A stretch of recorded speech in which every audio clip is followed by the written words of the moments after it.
Hey there, my name is Sam Optenboss, owner of Sam's Cookie Company.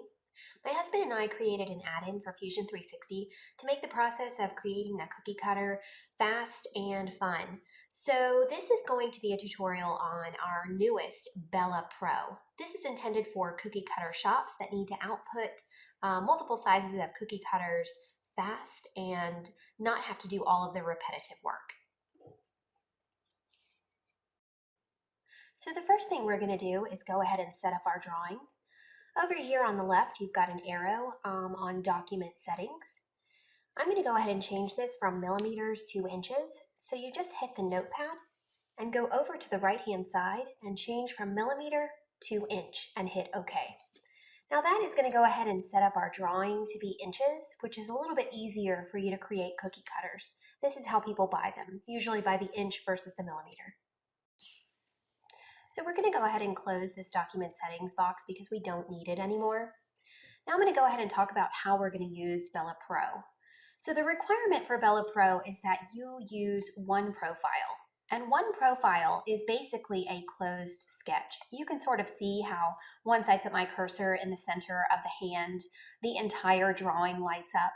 So that's when you know that you have one completely closed sketch. And that is what Bella Pro needs to create your cookie cutter. A profile is a closed 2D outline that's made of 2D entities like lines, splines, and arches. And even though you can keep multiple profiles in the same sketch, we recommend that each profile is kept in a separate sketch. That way it's easier for you to sort of see what you're doing, and also for Bella Pro to continually work on your next drawing and your next drawing and your next drawing, and you're going to be able to go back to those original sketches and make different sizes, which we'll go into a little bit more detail shortly. So now we're going to go ahead and select our sketch, and then we're going to come up here to the toolbar, and you'll notice that I have 3 different gingerbread men. The one that we're working on today is called Bella Pro, which is for commercial use. We also have Bella, which is for personal use. That's for people that are not selling any cookie cutters or STL files. And the third one we have is Sprinkle. Sprinkle matches all of the cookie cutters from the Sprinkle Factory library. Today we're using Bella Pro, so I'm going to click Bella Pro. So here is the Bella Pro dialog box, and as you can see, my hand is now blue and it shows that I have one cookie cutter selected. And then I'll just go through these other parameters here. You've got a checkbox for mirror profile. If you were dealing with any kind of words, you would want them to be probably opposite because we are actually making the cookie cutter from the bottom up. The other box that we have here is called Use Custom Size. If I check that, then I am able to change the size of the cookie cutter. If I uncheck that box, Bella will refer to the size that the drawing is currently. So if your sketch is 2 inches and you uncheck Use Custom Size, then Bella's going to create a 2-inch hand here. If I check it, I'm going to be able to change whatever size that I need. On the cutter width, I can go from 1 inch all the way to 6.734. On the height, I can go all the way from 1 inch to 7 inches. And as you can see, you're really going to be changing one or the other, and the opposite item will change proportionately. So if I choose that I wanted to do a 3-inch cookie cutter, then you can see the height automatically changes proportionately to 3.119 inches. The last box that you have here is called Launch 3D Print. If you are just going to make a cookie cutter and immediately send it to your slicer, Cura, Prusa, then I would go ahead and check that box and go ahead and go through that process. If you want to add anything to your cookie cutter, like the label on the sidewall, or maybe your logo to the sidewall, I would go ahead and uncheck that box. That way Cura or Prusa don't come up, so that you have a little bit more time to go ahead and adjust your cookie cutter. And then instead of using 3D print there, you're actually going to use the file drop down and select 3D print here. The only reason why we have it in our dialog box is to make it a little bit more convenient for people. But like I said, if you're going to be adding anything extra to your cookie cutter, you would use the file drop down 3D print. So the second tab that you have here is called cross section. So here on the cross section, what you'll notice is that you have a ton of different parameters that you can change here. Well, something that I want to point out right off the bat is right here where it says cutter depth, and then you have 23 millimeters, and cutter handle width, you have 8 millimeters. So all of these different parameters are additive. So as you change all of these different parameters, you're going to want to take a look at this and keep an eye on it, especially if you're trying to reach a specific height of your overall cookie cutter. So first thing I want to talk about right here is called edge width. Your edge width is W1, so that is the width of your actual cut edge of your dough. And we can change that from 0.6 millimeters all the way to 2 millimeters. And we actually don't believe that you should go any lower than 0.6 millimeters because that would be difficult for any of your 3D printers to print properly.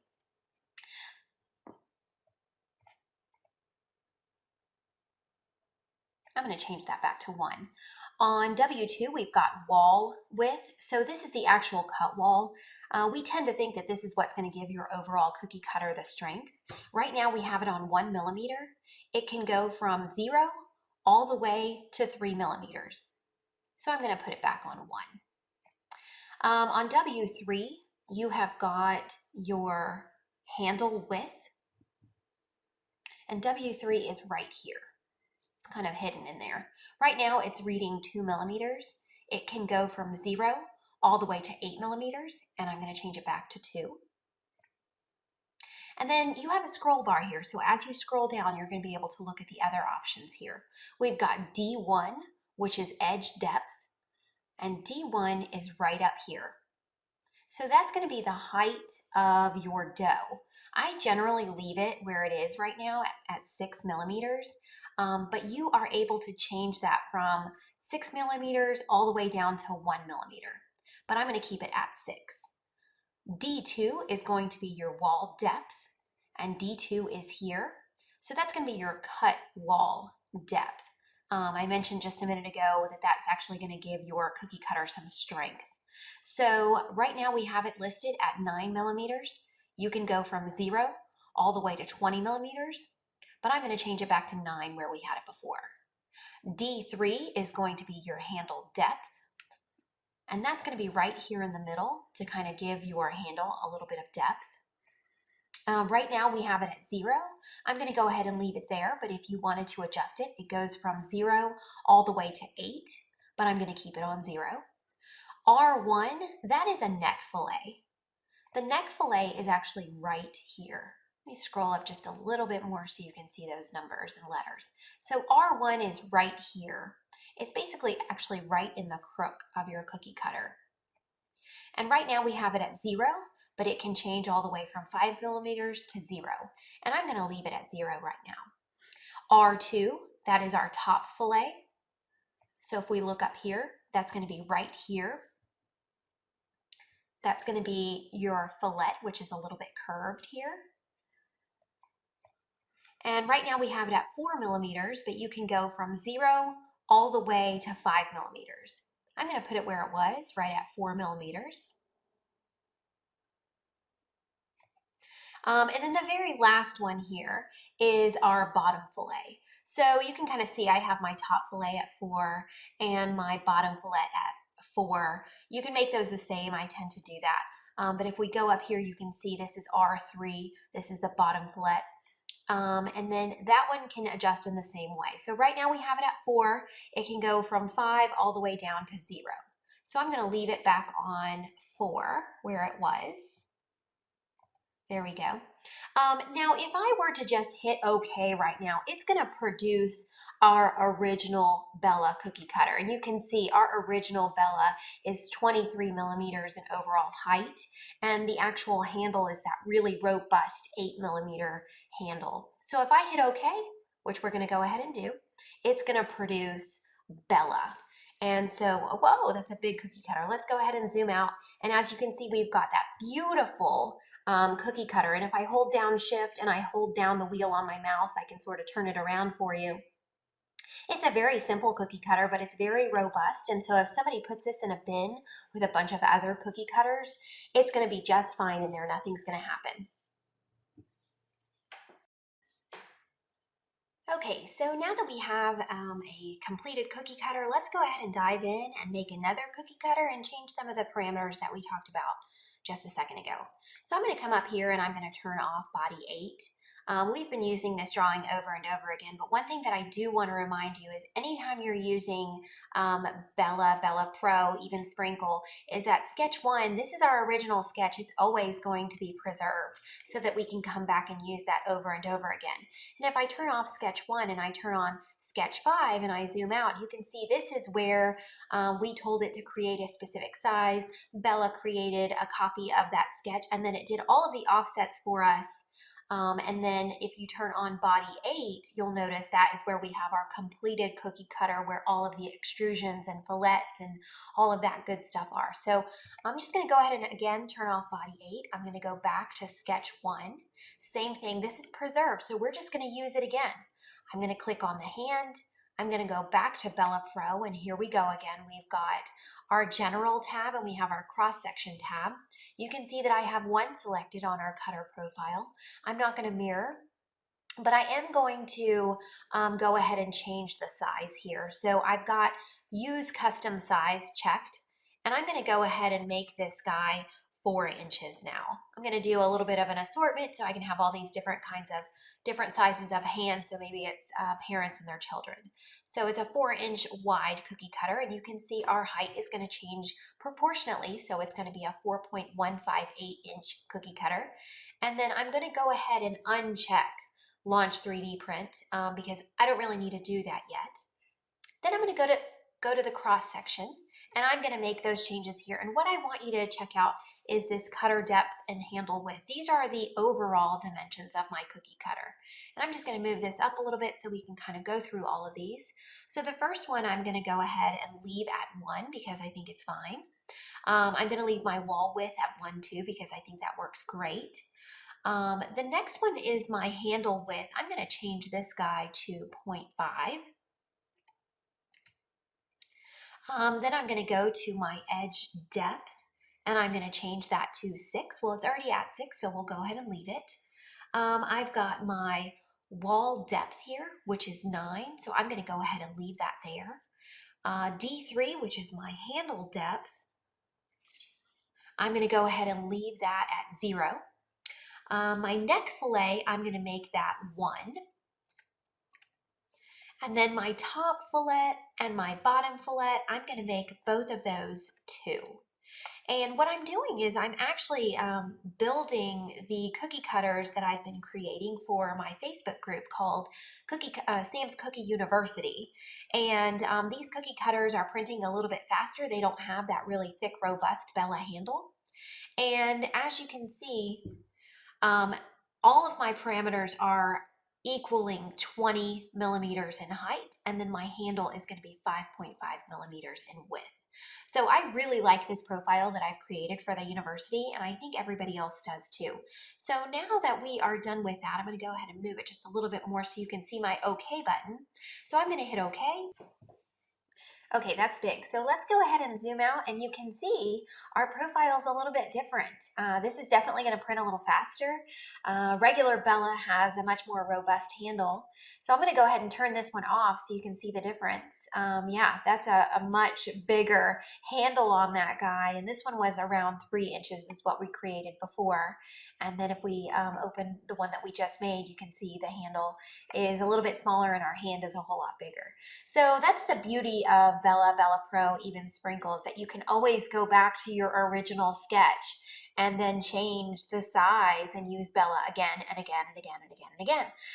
You can even go back and change the parameters of the cookie cutter handle or the wall or the cut edge. You just have so many different options with Bella Pro. Okay, so my husband has been dying for me to show you the cross sections of both of the handles that we just produced. So I'm going to let him go ahead and slice these two so that we can see the actual inner guts of these different cookie cutters that we made. So right off the bat, you can see the one on the exterior is the one that we made last, and you can see all those different parameters that we changed.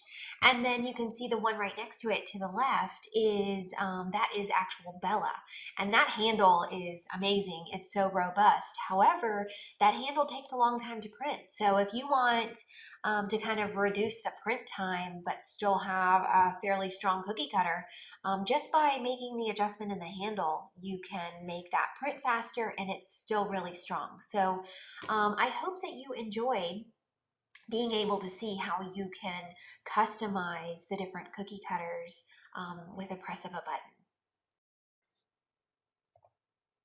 Okay, so I'm going to go ahead and go back to Bella just to show you a couple things. So if I hit Bella, you're going to see we've got this general tab and then the cross section tab. At the bottom of the general tab, you've got this box that says launch 3D print. And we did not check that before because we were kind of looking at things and we were adjusting sizes and whatnot. Had I checked that box, then I would have been able to select my hand and then directly go to Cura. But since we were still working on the cookie cutter, we didn't do that. We're going to go down to the drop down for the file button. And if you go down, you've got 3D print here. This is exactly the same as the checkbox in the Bella Pro dialog box. So I'm going to go ahead and hit 3D print. It's asking me for a selection, so I'm going to select the cookie cutter that we just created. And then if you go down, it says application Cura. If you used Prusa or something else and you did not see that it said whatever you used there, I would just use a little folder and go find your slicer.exe file, and that will connect your Fusion 360 and your slicer together. So now I'm going to go ahead and just hit OK, and we're going to wait for Cura to come up. So here we are in Cura. You can see our cookie cutter here. I'm using my right click button on my mouse and I'm just moving my mouse around so you can see it. So what I would do is I would go ahead and slice with whatever settings that you have. But I do want to remind you that I would absolutely always choose the preview button. That way you can really look at your 3D print, especially if you put any kind of label on the sidewall. Not all fonts are created equal, and so sometimes you might have just bits and pieces, but when you had it in your Fusion 360, it looked great, but once you're here, it doesn't look so great, or once you're here, it looks fine, but when you preview it, you notice it's just bits and pieces. So make sure that you're always previewing your file. And then, you would go ahead and save your file. Okay, so I just want to go ahead and remind you of all the resources that you have available. I'm going to minimize this. So this is our new website. This is the Sam's Cookie Company website, and you can see there's a video of how I do everything that I do. Down here, there are some STL files available that you can purchase, but now that you can make your own, you probably don't need that. The other thing we have are tutorials. There's so many great tutorials here. You can learn how to put the labels on the sidewall. You can learn how to just sketch. Lots of great things here. The other thing that you can take a look at would be the new Facebook group that we have. This is called Sam's Cookie University. We have a ton of videos in the unit section. We go live every Sunday night at 7 p.m. Eastern Standard Time to show you a new technique. Basically what we do is we create a cookie cutter in Bella, we create a cookie cutter manually, and then we also decorate that cookie. So that's in the unit section. If you go to the main Sam's Cookie University, you're going to see all sorts of great things here. If you scroll down, you can see all of the interaction with all of our members that we have in the group. We also have an area where you can put in your printer issues and people can help you. And then the other thing that we have here is if you go to the files section, you can see all of the STL files that I've created for the group when we do our live events on Sunday nights. So hopefully this is going to be a good resource for you as well as other people. We encourage everyone to help each other. We also encourage you to take a look at all the resources that we have available. It's been a really positive experience for us, and it's been a really great group where people help each other.